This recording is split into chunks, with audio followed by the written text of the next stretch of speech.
स्पेक्ट्रस क्या होते हैं, स्पेक्ट्रा क्या होता है, स्पेक्ट्रा कैसे फॉर्मेशन होते हैं, स्पेक्ट्रा कितने टाइप होती है, ये सारी चीजें हम इस लेक्चर में कवर करेंगे। तो उससे पहले समझ लो स्पेक्ट्रा। स्पेक्ट्रा सिंपली या तो एमिशन होता है, लाइट वेव्स का एमिशन होता है, या फिर वेव्स का एब्जॉर्प्शन होता है, उसे क्या बोला जाता है, स्पेक्ट्रा। तो स्पेक्ट्रा इसी कॉमनली बेसिस पे दो टाइप्स में डिवाइड किया गया है, एक तो एमिशन स्पेक्ट्रा, एमिशन स्पेक्ट्रा, और दूसरा एब्जॉर्प्शन, ABSORPTION एब्जॉर्प्शन स्पेक्ट्रा। दो टाइम्स में डिवाइड किए गए हैं, एमिशन स्पेक्ट्रा और एब्जॉर्प्शन स्पेक्ट्रा। एमिशन स्पेक्ट्रा क्या होता है और एब्जॉर्प्शन स्पेक्ट्रा क्या होता है, एक एक करके समझेंगे। ठीक, कॉमनली दोनों में सिर्फ और सिर्फ डिफरेंस ये एक ही चीज का है कि दोनों एक दूसरे के अपोजिट हैं। ठीक, क्या ये एमिशन स्पेक्ट्रा में क्या होता है, एमिशन स्पेक्ट्रा वो स्पेक्ट्रल लाइंस होते हैं जिसमें क्या होगा, जिसमें पूरा का पूरा स्पेक्ट्रल लाइंस प्रोड्यूस होंगी। एमिशन में क्या होता है, प्रोड्यूस होंगे, स्पेक्ट्रल लाइंस प्रोड्यूस होंगे। और एब्जॉर्प्शन स्पेक्ट्रस ऐसे स्पेक्ट्रस होते हैं जिसमें एमिशन लाइंस क्या होती हैं, एब्जॉर्ब होती हैं। ABSORBE एब्जॉर्ब होती हैं। ठीक है, समझ आ गया दोनों में डिफरेंस, मतलब एक ही चीज का डिफरेंस है, तो ये प्रोड्यूस करता है, ये एब्जॉर्ब करता है, एब्जॉर्ब करने के बाद वापस प्रोड्यूस करता है। ठीक, तो एक दूसरे के सोर्स हैं ये। तो चलिए स्टार्ट करते हैं स्पेक्ट्रा। और स्पेक्ट्रा में पहला टर्म एमिशन स्पेक्ट्रा, और ये कितने टाइप के होते हैं, दोनों ही एक चीज, दोनों में एक चीज कॉमन बात ये भी है कि दोनों तीन तीन टाइप के होते हैं। एमिशन स्पेक्ट्रा और एब्जॉर्प्शन स्पेक्ट्रा के अगर टाइप्स की बात की जाए तो दोनों का टाइप भी एकदम सेम है। एक तो पहला क्या हो जाएगा, लाइन स्पेक्ट्रा, दूसरा क्या हो जाएगा, बैंड स्पेक्ट्रा। ठीक है, तीसरा क्या हो जाएगा, continuous spectra. Line spectra, band spectra and continuous spectra. What are line spectra, इसके भी यही तीन टाइप्स हैं, एब्जॉर्प्शन स्पेक्ट्रा के भी यही तीन टाइप्स हैं। तो एक एक करके समझते हैं कि एमिशन के केस में लाइन स्पेक्ट्रा क्या होता है, एब्जॉर्प्शन के केस में बाद में देखेंगे। तो सबसे पहले एमिशन के केस में, एमिशन के केस में सबसे पहले line spectra. What are line spectra, तो लाइन स्पेक्ट्रा की अगर बात की जाए तो लाइन स्पेक्ट्रा ऐसे स्पेक्ट्रल लाइंस होते हैं जो कि वो एटम्स प्रोड्यूस करेंगे, वो एटम कौन से एटम्स प्रोड्यूस करेंगे, मोनोवैलेंट, मोनो एटम्स बोलो या फिर मोनोवैलेंट एटम बोलो। ठीक है, मोनोवैलेंट एटम्स ही क्या लाइन स्पेक्ट्रस प्रोड्यूस करते हैं। अब लाइन स्पेक्ट्रा प्रोड्यूस करेंगे मतलब एक टाइप की रेज प्रोड्यूस करेंगे, एक टाइप का वेवलेंथ का प्रोड्यूस करेंगे। तो जो ये वेवलेंथ प्रोड्यूस करते हैं या फिर जो स्पेक्ट्रल लाइंस ये प्रोड्यूस करते हैं, स्पेक्ट्रल लाइंस जो प्रोड्यूस करते हैं वो स्पेक्ट्रस क्या रहते हैं, एकदम लाइनिंग के फॉर्म में होता है। अभी भी समझ नहीं आ रहा है सारी चीजें, देखो एक बेस्ट एग्जांपल बताता हूं। स्पेक्ट्रा आखिरकार होता क्या है, आपने प्रिज्म का केस पढ़ा है, प्रिज्म का केस, प्रिज्म में क्या होता था, एक टाइप का हमारे पास इस तरह का प्रिज्म रहता था, जब उससे एक व्हाइट लाइट पास होती थी तो इस 7 कलर्स में डिवाइड होता था। ये भी तो है क्या, ये क्या है, एक टाइप का एमिशन स्पेक्ट्रा तो है। तो उसी टाइप में हम बेस्ट एग्जांपल्स देखेंगे हर एक के लिए कि कौन कैसे प्रोड्यूस होता है, और प्रोड्यूस होता है तो किस टाइप का इफेक्ट शो करता है, यही चीजें अपने को देखना है। जस्ट कलर थोड़ा सा चेंज करते हैं, चलो स्टार्ट करते हैं। तो लाइन स्पेक्ट्रा ऐसे एटम्स प्रोड्यूस करेंगे जो कि मोनोवैलेंट स्टेट में एग्जिस्ट करते हो, मोनोवैलेंट एटम। और इसमें एक एटम यहां है तो दूसरा एटम यहां होगा। ठीक है, इनके बीच में जो डिस्टेंस रहेगा वो बहुत ज्यादा रहेगा। ठीक है, एक एटम दूसरे एटम से फार अपार्ट प्रेजेंट रहेगा। तो इसके कारण जो ये स्पेक्ट्रा ये प्रोड्यूस करेगा और ये स्पेक्ट्रा प्रोड्यूस करेंगे, तो इनकी स्पेक्ट्रल लाइंस भी बहुत ज्यादा डिफरेंट होगी और एक दूसरे के पैरेलल होगी, कुछ इस तरह का कि एक लाइन यहां तो दूसरी लाइन यहां, तीसरी लाइन यहां, तो चौथी लाइन यहां। तो इस तरह के जो स्पेक्ट्रा शो करते हैं उसे लाइन स्पेक्ट्रा बोलते हैं। और I think so line spectra आपका क्लियर हो गया होगा। ठीक है, चलो अब ये जो लाइन स्पेक्ट्रा प्रोड्यूस करते हैं इनकी वेवलेंथ एक्चुअली क्या रहती है, तो ये सर्टेन वेवलेंथ की ही रहेंगे। तो एक बात ध्यान रखना कि ये एटम्स मोनोवैलेंट एटम द्वारा प्रोड्यूस किए जा रहे हैं, वो भी डिफरेंट डिफरेंट पोजीशंस पे हैं। ठीक है, उनके बीच में गैपिंग क्या है, बहुत ज्यादा है। तो इसके लिए उनके पास एनर्जीज भी जो एब्जॉर्ब किए होंगे वो डिफरेंट होगी। जो पहले एब्जॉर्ब करेंगे वही तो बाद में देंगे आपको। ठीक है, तो जो क्या प्रोड्यूस जो भी एनर्जी इनके पास होगी वो डिफरेंट डिफरेंट होगी। इसीलिए हर एक लाइन का, हर एक स्पेक्ट्रा का अपना अलग अलग वेव्स होगा। ठीक है, अपना अलग अलग वेवलेंथ होगा। ये बात को ध्यान रखना। और कभी भी हो सकता है दो का सेम हो, बट ज्यादातर का वेवलेंथ अलग अलग ही होगा। ठीक है, तो इसे बोला जाता है लाइन स्पेक्ट्रा। अब बैंड स्पेक्ट्रा, इसका एग्जांपल लिख लेना। इसमें किस तरह फॉर्मेशन होती है, इस तरह से फॉर्मेशन। एग्जांपल में क्या आ जाएगा, एग्जांपल में सोडियम लैंप, सोडियम लैंप एक एग्जांपल आ जाएगा। और दूसरा एग्जांपल क्या आ जाएगा, और एग्जांपल बहुत सारे एग्जांपल्स हैं। सोडियम लैंप हो गया। ठीक है, एक तो टेल ऑफ कॉमेट, कॉमेट का टेल, जो कॉमेट गिरता है तो उसके पीछे एक टेल बनता है ना, एकदम कलर्ड टेल। ठीक है, गैस का, तो वो भी किसका एग्जांपल हो जाएगा, लाइन स्पेक्ट्रा। वो भी कौन से प्रोड्यूस करते हैं, लाइन स्पेक्ट्रम प्रोड्यूस करते हैं। चलो तो नेक्स्ट स्टार्ट करते हैं अपने पास बैंड। क्या आ जाएगा, band spectra. What are band spectra? Band spectrums कौन से स्पेक्ट्रस होते हैं? तो सिंपल बैंड स्पेक्ट्रस ऐसे स्पेक्ट्रस होते हैं जो कि एक डायएटॉमिक एटम्स, डायएटॉमिक स्टेट वाले एटम्स ही शो करेंगे। ठीक है, डायएटॉमिक एटॉमिक एटम्स ही शो करेंगे। डायटॉमिक एटम्स कौन से होते हैं, ऐसे एटम्स जो कि सिंगल या फिर मोनोवैलेंट स्टेट में एग्जिस्ट ना करें। मोनोवैलेंट स्टेट में एग्जिस्ट करने का मतलब है एक सिंगल सोडियम का एटम ले लो, ये क्या हो जाएगा, मोनोवैलेंट स्टेट में एग्जिस्ट कर रहा है। बट जो ये वाले रहेंगे यानी बैंड स्पेक्ट्रस प्रोड्यूस करेंगे वो सिंगल नहीं रहेंगे। उसके एग्जांपल्स कौन कौन से प्रोड्यूस करते हैं, जैसे वेपर्स हो गए या फिर वो गैसियस होंगे जो कि डायएटॉमिक स्टेट में एग्जिस्ट करते हैं। जैसे कि बेस्ट ले लो CO2, ये हो गया। एक O2 ले लो। तो इसी तरह से जो डायएटॉमिक स्टेट में एग्जिस्ट करते हैं जैसे कि N2 हो गया। ठीक है, ये भी एक टाइप का गैस है। तो बहुत सारे ऐसे एग्जांपल्स हो जाएंगे जो कि बैंड स्पेक्ट्रस प्रोड्यूस करेंगे। इस टाइप के डायएटॉमिक एटम्स क्या प्रोड्यूस करते हैं, बैंड स्पेक्ट्रस प्रोड्यूस करते हैं। पहले वर्ड ही नहीं समझ आ रहा, बैंड। तो बैंड क्या होता है, जब सर्टेन लाइंस एक साथ एक्लुमिनेट हो जाती हैं, इससे क्या बोला जाता है, बैंड बोला जाता है। मतलब इस तरह से होगा। ठीक, अब इसके बाद ये डायएटॉमिक स्टेट में रहते हैं, बट इतना ज्यादा एक्यूरेट नहीं होने के कारण ये इनके बीच में डायएटॉमिक स्टेट में एग्जिस्ट होने के बावजूद भी इनके बीच में गैपिंग तो रहेगी।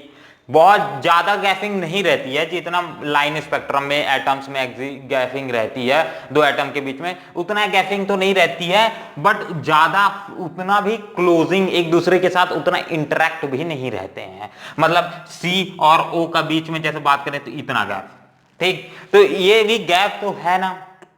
तो इस तरह से डायएटॉमिक स्टेट में एग्जिस्ट करने के कारण भी लूज टाइप के रहते हैं। इसीलिए सर्टेन वेव्स इस तरह से सर्टेन लाइंस यहां से क्रिएट करेंगे, इसके बाद थोड़ा सा गैप होगा, फिर यहां पर कुछ बैंड्स क्रिएट करेंगे, फिर यहां गैप होगा, फिर यहां कुछ बैंड क्रिएट करेंगे। इस तरह से ये पूरा का पूरा आगे प्रोसेस चलता ही रहता है, चलता ही रहता है। और ये क्रिएट करते हैं बैंड स्पेक्ट्रम।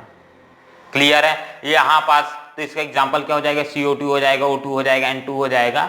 और ऐसे एटम्स प्रोड्यूस करेंगे जो कि डायएटॉमिक स्टेट में एग्जिस्ट करते हैं। अब नेक्स्ट बात करते हैं इसी तरह से कंटीन्यूअस स्पेक्ट्रम। एक्सपीरियंस शॉर्ट हो गया। चलो तो ये थर्ड लिखो, कंटीन्यूअस स्पेक्ट्रम। कंटीन्यूअस स्पेक्ट्रम कौन से होते हैं? कंटीन्यूअस स्पेक्ट्रम्स ऐसे टाइप के स्पेक्ट्रम्स लाइंस होते हैं जो कि वही वेपर्स या फिर वही एटम्स प्रोड्यूस कर सकते हैं, वही गैसियस प्रोड्यूस कर सकता है जो कि एकदम जाइंट हो। जाइंट हो मतलब उसमें जो एटम्स होंगे उनके बीच में गैपिंग बहुत कम होगी, वो एक दूसरे के साथ कोलैप्स रहेंगे या फिर एक दूसरे के ऊपर इंटरैक्ट रहेंगे। जैसे कि हॉट सॉलिड, कोई भी हॉट सॉलिड हो, या फिर कोई भी हॉट सॉलिड में क्या रहता है, एटम एटम के बीच में बहुत कम डिफरेंस रहता है, ठीक, वो एक दूसरे के ऊपर इंटरैक्ट टाइप के रहते हैं। नेक्स्ट आ जाएगा हॉट सॉलिड या फिर हॉट लिक्विड, इसकी भी बात कर लो, हॉट सॉलिड या फिर हॉट लिक्विड, ये भी क्या प्रोड्यूस करता है, कंटिन्यूअस स्पेक्ट्रा प्रोड्यूस करता है। नेक्स्ट ये एक बेस्ट एग्जांपल ले लो, हाई डेंसिटी का कोई भी गैसियस सब्सटेंस है, हाई डेंसिटी जैसे सन, वाह बेस्ट एग्जांपल अभी तक का। चलो सन, तो ये क्या हो जाएगा, ये सारी की सारी चीजें कंटिन्यूअस स्पेक्ट्रा प्रोड्यूस करती हैं। कौन सा, कंटिन्यूअस स्पेक्ट्रा। कंटिन्यूअस स्पेक्ट्रा कौन से स्पेक्ट्रल रहते हैं, ऐसे स्पेक्ट्रा से जिसमें लाइनिंग क्या होगी, एकदम कंटिन्यूअस होगी, एकदम इन दिन दिन दिन दिन दिन दिन दिन दिन दिन दिन दिन दिन दिन इस तरह से। इसमें क्या ही गैपिंग है, क्या नहीं गैपिंग है, ठीक है, एक के बाद एक के बाद एक। मैं तो एकदम दूर दूर बना दिया हूं दिखाने के लिए, पर ये बहुत ज्यादा और पास में होती, और पास में और पास में और पास में, इस तरह से। तो ये बोलते हैं कंटिन्यूअस स्पेक्ट्रा, ठीक है। ये कंटिन्यूअस स्पेक्ट्रा क्यों फॉर्मेशन हो रहा है, क्योंकि यहां पास जो एमिशन होगा, जो भी रेडिएशन एमिट होगा, ठीक है, बाहर निकलेगा, वो बहुत ज्यादा हाई डेंसिटी का होगा, उसका वेवलेंथ क्या होगा, बहुत ज्यादा हाई। वेवलेंथ क्या रहता है इन सारे का, सेम टू सेम रहता है एक तरीके से। वो इसमें लाइन स्पेक्ट्रम में मैंने बोला कि इसका वेवलेंथ अलग, इसका वेवलेंथ अलग, यहाँ पास हर एक जगह पे वेवलेंथ चेंज होते रहेगा, कंटिन्यूअस चेंज होते रहता है। बैंड स्पेक्ट्रम में क्या होगा, बैंड स्पेक्ट्रम में यहाँ पास सटन क्या रहेगा, वेवलेंथ सेम रहेगा, इसके बाद सटन वेवलेंथ चेंज हो जाएगा, इसके बाद यहाँ पास से फिर से वेवलेंथ सेम रहेगा इनका। तो इस तरह से इसमें होता है। बट कंटिन्यूअस स्पेक्ट्रम में हर एक जगह पे वेवलेंथ सेम रहेगा, हर एक जगह पे वेवलेंथ सेम रहेगा, इसलिए कंटिन्यूअस फॉर्मेशन करते हैं। और इसमें एक टाइप का इंटरेक्शन हो जाता है एटम्स के बीच में, हाई हॉट सॉलिड या फिर हॉट लिक्विड हो गया, इन टाइप के सारे कंपाउंड फॉर्मेशन। तो इसमें हाईली इंटरेक्शन रहता है एटम्स के बीच में, हाईली इंटरेक्शन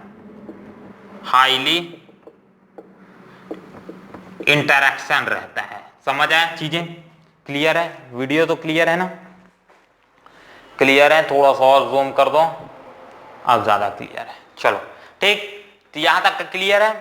अब ये आता है, ये होता है कंटिन्यूअस। इस एग्जांपल में लिख लेना, सन लिखना है, या फिर कोई हॉट सॉलिड होगा या फिर हॉट लिक्विड होगा, तो वो भी यही प्रोड्यूस करता है। अब नेक्स्ट बात करते हैं, ये पूरा हो गया, अब बात करते हैं इसी में अपना next absorption spectra. Absorption spectra कौन से स्पेक्ट्रस होते हैं, तो सिंपल से समझ के चलो, एब्जॉर्प्शन स्पेक्ट्रस ऐसे स्पेक्ट्रस होते हैं जो कि लाइट को, जो भी वेव्स रहेंगी, सॉरी, जो भी रेडिएशंस रहेंगे उसको, या फिर जो भी स्पेक्ट्रस रहेंगे, रेडिएशन रहेंगे, सब एक ही है, उसको क्या करेंगे, एब्जॉर्ब करेंगे। ऐसे एटम्स जो एब्जॉर्ब करेंगे तो उसे उस समय क्या प्रोड्यूस होगा, एब्जॉर्प्शन स्पेक्ट्रा।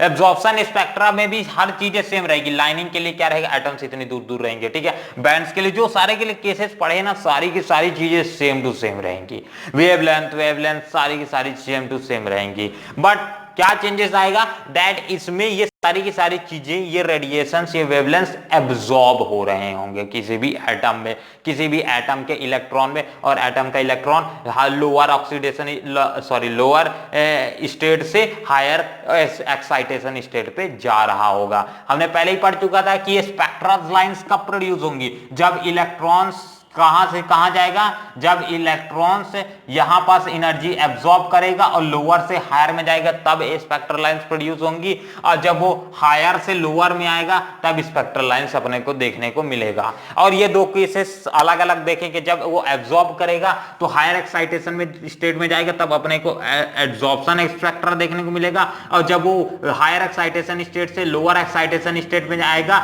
तब हमारे पास एमिशन स्पेक्ट्रा देखने को मिलेगा। ये सारी चीजें क्लियर है।